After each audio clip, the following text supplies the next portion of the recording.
to hope for the best and plan for the worst. It's really good on it, and so that the possibilities of worse outcomes are at least an even chance. And he has urged the fiscal side to get ready to do more and to do more. Hope for the pandemic. What do you think he's going to set the table for? Well, I think he's going to set the table for all of that. He's had a pretty consistent message on that, which is I think that the market and policymakers need to hope for the best and plan for the worst. The Fed is pretty consistent on this, so that the possibilities of worse outcomes are at least an even chance. And he has urged the fiscal side to get ready to do more and to do more at the same time.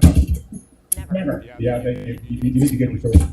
Well, I think he's going to set the table for all of that. He's had a pretty consistent message on that, which is I think that the markets and policymakers need to hope for the best and plan for the worst. The Fed is pretty consistent on this, so that the possibilities of worse outcomes are at least an even chance. And he has urged the fiscal side to get ready to do more and to do more at the same time, saying that the Fed is wide open. There's a broader thing going on both sides to get ready to do more and to do more at the same even chance.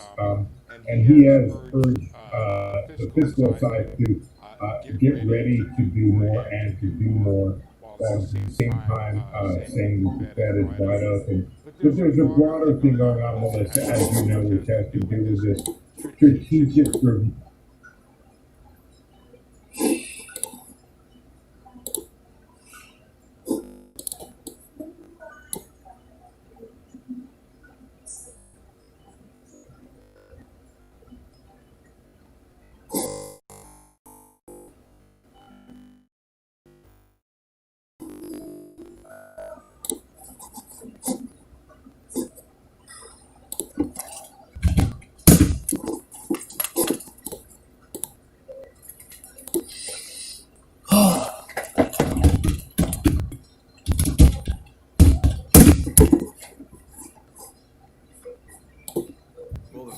So the Fed has decided that they want to pull out all the stops to reduce market and economic volatility. I think that was what really got them going in the later part of March and early part of April, was that markets, not just the stock market, but money markets, junk bond markets, and interest rate markets, were experiencing really persistent and elevated volatility, and just kept throwing things at it to make the volatility stop. And of course, when investors use the word volatility, they really means down. Prices going down a lot. And the Fed came in because there was a total seize-up in the credit market system around the world, but of course relative to the Fed in the United States. I've been in the market for 35 years, and I've seen all kinds of crises, including I was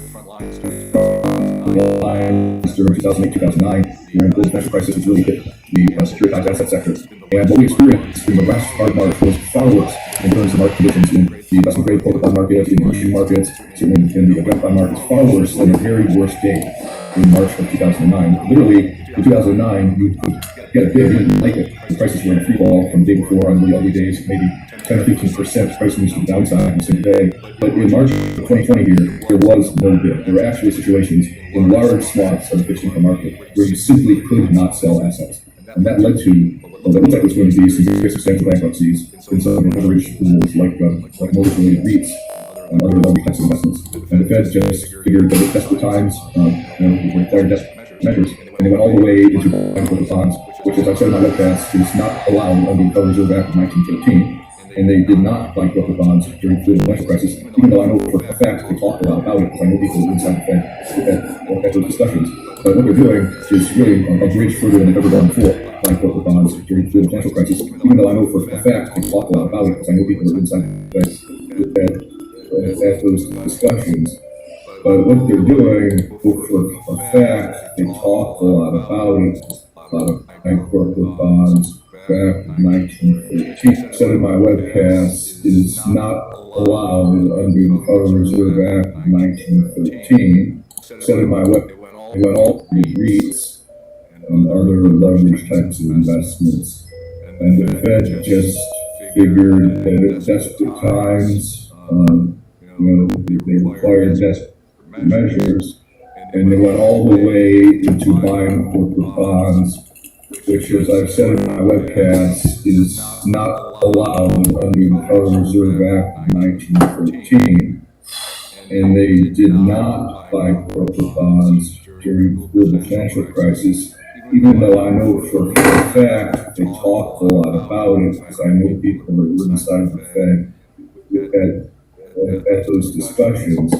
But what they're doing is really a bridge further than they've ever gone before, where they're not even following their own charter, which means that the Fed could go even further in violation of the Federal Reserve Act of 1913 if they really feel like going to another economic down.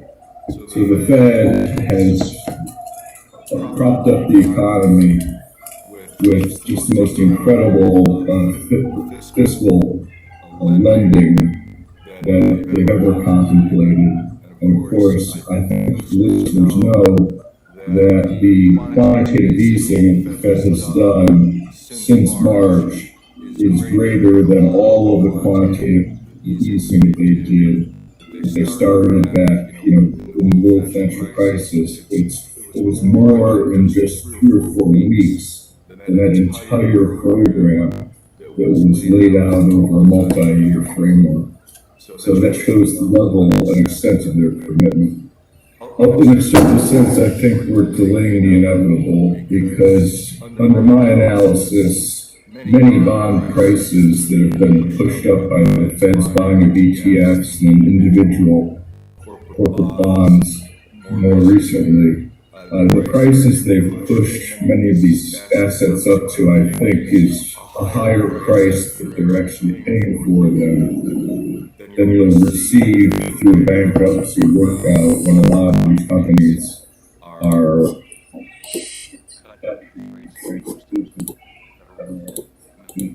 Let's sit down and meet the new challenges that are brought. For years, the biggest problem is high inflation. And I look forward to returning to that setting next year. With this year's online format, instead of expressing my gratitude to those who traveled from around the globe to attend the symposium while managing jet lag, I'll offer my appreciation to those attempting to manage local time zones, where the current time now ranges from 6 a.m. Thursday to 1 a.m. For decades, Kansas City's economic symposium titled Navigating the Decade Ahead, Implications for Monetary Policy. My name is Esther George, President of the Kansas City Fed, and I'm pleased to be joined by Federal Reserve Chairman Jay Powell, as well as many of my colleagues from the Federal Reserve, and by other central bankers, academics, public and private sector economists, and members of the news media for this annual gathering. As you well know, it has been our custom for nearly 4 decades to welcome you to beautiful Jackson Hole, Wyoming, part of the region served by the Kansas City. And I look forward to returning to that setting next year. With this year's online format, instead of expressing my gratitude to those who travel from around the globe to attend the symposium while managing jet lag, I'll offer my appreciation to those attempting to manage local time zones, where the current time now ranges from 6 a.m. Thursday to 1 a.m. Friday. This year has been an extraordinary one for monetary policy and central banking. Many of the issues that we've talked about for some time, including the low level of interest rates, the slow pace of growth, the effects of heightened uncertainty, and how to effectively communicate monetary policy, have been amplified by the economic fallout of the pandemic. For more than a decade, it has seemed that central banking has lived in the shadow of the global financial crisis. It may be that the shadow of the pandemic extends even further, given the scale of the economic disruption and the truly extraordinary policy responses. Our program is designed to cast light on these issues as we navigate the decade ahead. I look forward to the discussion, and I thank the authors and discussants who will provide insights on this year's topic. I also want to thank the staff who have worked tirelessly to anticipate and address the technological risk, uncertainty, and unpredictability of hosting a virtual symposium. We will attempt to maintain live participant discussion and debate with this format, understanding that technology, like monetary policy, may operate with long and variable lags.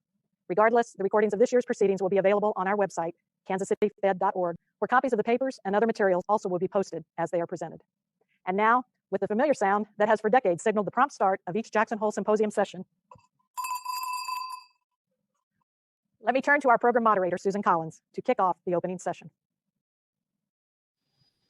Thank you very much, President George. And to everybody who is watching us from around the world, it is truly a pleasure to be here for the 44th Annual Jackson Hole Symposium.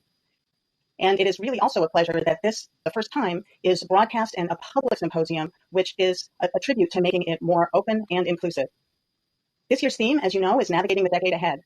And while so many are focused on navigating the very challenging issues that we are grappling with in the moment, from the pandemic, racial injustice, to the economic crisis, it's important to remember that each of these unfolds in a broader context, and understanding the longer-term trends is also essential for addressing today's policies.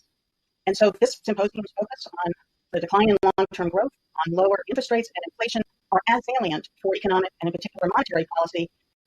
And so this symposium's focus on the decline in long-term growth, on lower interest rates and inflation, And so this symposium's focus on the decline in long-term growth, on lower interest rates, long-term growth. This symposium's focus on the decline in long-term growth, on lower interest rates and inflation are as salient for economic and in particular monetary policy as understanding price are as salient.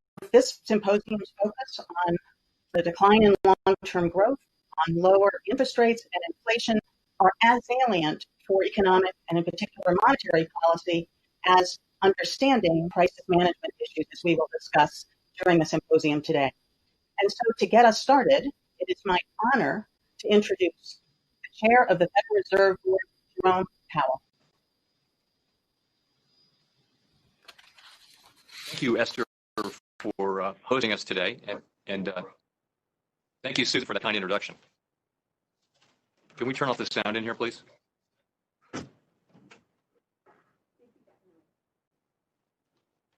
Thank you. The Kansas City Fed's economic policy symposiums have consistently served as a vital platform for discussing the most challenging economic issues of the day. Judging by the agenda and the papers, this year will be no exception. For the past year and a half, my colleagues and I on the FOMC have been conducting the first ever public review of our monetary policy framework. Earlier today, we released a revised statement on longer run goals and monetary policy strategy, a document that lays out our goals, articulates our framework for monetary policy, and serves as the foundation for our policy actions. Today, I will discuss our review, the changes in the economy that motivated us to undertake it, and our revised statement, which encapsulates the main conclusions of the review. We began this public review in early 2019 to assess the monetary policy strategy, tools, and communications involving the FOMC's strategy for achieving its goals, our policy framework, the credibility of the FOMC's commitment to price stability in the 1990s at around 2%. Conduct of monetary policy. Before the Great Moderation, expansions typically ended in overheating and rising inflation, known as inflation targeting. Although the precise features of inflation targeting differed from country to country, the core framework always articulated an inflation goal, the primary objective of monetary policy. In central negotiation, that policy is most effective when it is clearly understood by the public. Inflation targeting central banks generally do not focus solely on inflation. Those with flexible inflation targets take into account economic stabilization in addition to their inflation objective. Under Ben Bernanke's leadership, the Federal Reserve adopted many of the features associated with flexible inflation targeting. We made great advances in transparency and communications. Vice Chair Janet Yellen led an effort on behalf of the FOMC to codify the commitment. A central part of this statement was the articulation of a longer-run inflation goal of 2%. Because the structure of the labor market is strongly influenced by non-monetary factors that can change over time, the committee did not set a numerical objective. The 2012 statement was a significant milestone, reflected for some time. The completion of the original consensus statement in January 2012 occurred early on in the recovery from the global financial crisis, when notions of what the new normal might bring were quite uncertain. Since then, our understanding of the economy has evolved in ways that are central to monetary policy.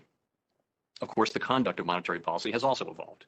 A key purpose of our review has been to take stock of the lessons learned over this period and identify any further changes in our monetary policy. Of course, the conduct of monetary policy has also evolved. A key purpose of our review has been to take stock of the lessons learned over this period and identify any further changes in our monetary policy framework that could enhance our ability to achieve our maximum employment and price stability goals in the years ahead. Our evolving understanding of 4 key economic developments motivated our review. First, assessments of the potential or longer-run growth rate of the economy have declined. For example, since January 2012, the median estimate of potential growth from FOMC participants has fallen from 2.5% to 1.8%. For example, since January 2012, the median estimate of potential growth from FOMC participants has fallen from 2.5% to 1.8%. Some slowing growth relative to earlier decades was to be expected, reflecting slowing population growth and the aging of the population. More troubling has been the decline in productivity growth, which is the primary driver of improving living standards over time. Second, the general level of interest rates has fallen both here in the United States and around the world. Estimates of the neutral federal funds rate, which is the rate consistent with the economy operating at full strength and with stable inflation, fallen substantially, in large part reflecting a fall in the equilibrium real interest rate, or R star. This rate is not affected by monetary policy, but is instead driven by fundamental factors in the economy, including demographics and productivity growth, the same factors that drive potential economic growth. The median estimate from FOMC participants of the neutral Fed funds rate has fallen by nearly half since early 2012, from 4.25% to 2.5%. This decline in assessment of the neutral federal funds rate has profound implications for monetary policy. With interest rates generally running closer to their effective lower bound, even in good times, the Fed has less scope to support the economy during an economic downturn by simply cutting the federal funds rate. The result can be worse economic outcomes in terms of both employment and price stability. With the costs of such hope to support the economy during an economic downturn by simply cutting the federal funds rate. The result can be worse economic outcomes in terms of both employment and price stability, with the costs of such outcomes likely falling hardest on those least able to bear. Third, and on a happier note, the terms of both employment and price stability, with the costs of such outcomes likely falling hardest on those least able to bear. Third, and on a happier note, the record-long expansion that ended earlier this year led to the best labor market we had seen in some time. The unemployment rate hovered near 50-year lows for roughly 2 years, well below most estimates of its sustainable level. And the unemployment rate captures only part of the story. Having declined significantly in the 5 years following the crisis, the labor force participation rate flattened out and began rising, even though the aging of the population suggested it keep falling. For individuals in their prime working years, the participation rate fully retraced its post-crisis decline, defying earlier assessments that the global financial crisis might cause permanent structural damage to the labor market. Moreover, as the long expansion continued, the gains began to be shared more widely across society. The Black and Hispanic unemployment rates reached record lows, and the differentials between these rates and the white unemployment rate narrowed to their lowest levels on record. As we heard repeatedly in our Fed Listens events, the robust job market was delivering life-changing gains for many individuals, families, and communities, particularly at the lower end of the income spectrum. In addition, many who had been left behind for too long were finding jobs, benefiting their families and communities, and increasing the productive capacity of our economy. Before the pandemic, there was every reason to expect that these gains would continue. It is hard to overstate the benefits of a strong labor market, a key national goal that will require a range of policies, in addition to supportive monetary policy. Fourth, the historically strong labor market did not trigger a significant rise in inflation. Over the years, forecasts from FOMC participants and private sector analysts routinely showed a return to 2% inflation, but these forecasts were never realized on a sustained basis. Inflation forecasts are typically predicated on a natural rate of unemployment, or U star, and of how much upward pressure on inflation arises when the unemployment rate falls relative to U star. As the unemployment rate moved lower and inflation remained muted, estimates of U star were revised down. For example, the median estimate from FOMC participants declined from 5.5% in 2012 to 4.1% at present. The muted responsiveness of inflation to labor market tightness, which we refer to as the flattening of the Phillips curve, also contributed to low inflation outcomes. In addition, longer-term inflation expectations, which we have long seen as an important driver of actual inflation, and global disinflationary pressures may have been holding down inflation more than was generally anticipated. Other economies have also struggled to achieve their inflation goals in recent decades. The persistent undershoot of inflation from our 2% longer-run objective is cause for concern. Many find it counterintuitive that the Fed would want to push inflation up. After all, low and stable inflation is essential for a well-functioning economy. And we are certainly mindful that higher prices for essential items, such as food, gasoline, and shelter, add to the burdens faced by many families, especially those struggling with lost jobs and incomes. However, inflation that is persistently too low can pose serious risk to the economy. Inflation that runs below its desired level can lead to an unwelcome fall in longer-term inflation expectations, which in turn can pull actual inflation even lower, resulting in an adverse cycle of ever lower inflation and inflation expectations. This dynamic is a problem because expected inflation feeds directly into the general level of interest rates. Well-anchored inflation expectations are critical for giving the Fed the latitude to support employment when necessary without destabilizing inflation. But if inflation expectations fall below our 2% objective, interest rates would decline in tandem. In turn, we would have less scope to cut interest rates to boost employment during an economic downturn, further diminishing our capacity to stabilize the economy through cutting interest rates. We have seen this adverse dynamic play out in other major economies around the world and have learned, that once it sets in, it can be very difficult to overcome. We want to do what we can to prevent such a dynamic from happening here. We began our review with these changes to the economy in mind. The review had 3 pillars: a series of Fed Listens events held around the country, a flagship research conference, and a series of committee discussions supported by rigorous staff analysis. As is appropriate in our democratic society, we have sought extensive engagement with the public throughout the review. The Fed Listens events built on a long-standing practice around the Federal Reserve System of engaging with community groups. The 15 events involved a wide range of participants: workforce development groups, union members, small business owners, residents of low and moderate income communities, retirees, and others, to hear about how our policies affect people's daily lives and livelihoods. The stories we heard at Fed Listens became a potent vehicle for us to connect with the people and communities that our policies are intended to benefit. One of the clear messages we heard was that the strong labor market that prevailed before the pandemic was generating employment opportunities for many Americans who in the past had not found jobs readily available. A clear takeaway from these events was the importance of achieving and sustaining a strong job market, particularly for people from low and moderate income communities. The research conference brought together some of the world's leading academic experts to address topics central to our review, and the presentations and robust discussion we engaged in were an important input to our review process. Finally, the committee explored the range of issues that were brought to light during the course of review in 5 consecutive meetings beginning in July 2019. Analytical staff work put together by teams across the Federal Reserve System provided essential background for each of the committee's discussions. Our plans to conclude the review earlier this year were, like so many things, delayed by the arrival of the pandemic. When we resumed our discussions last month, we turned our attention to distilling the most important lessons of the review in a revised statement on run goals and monetary policy strategy.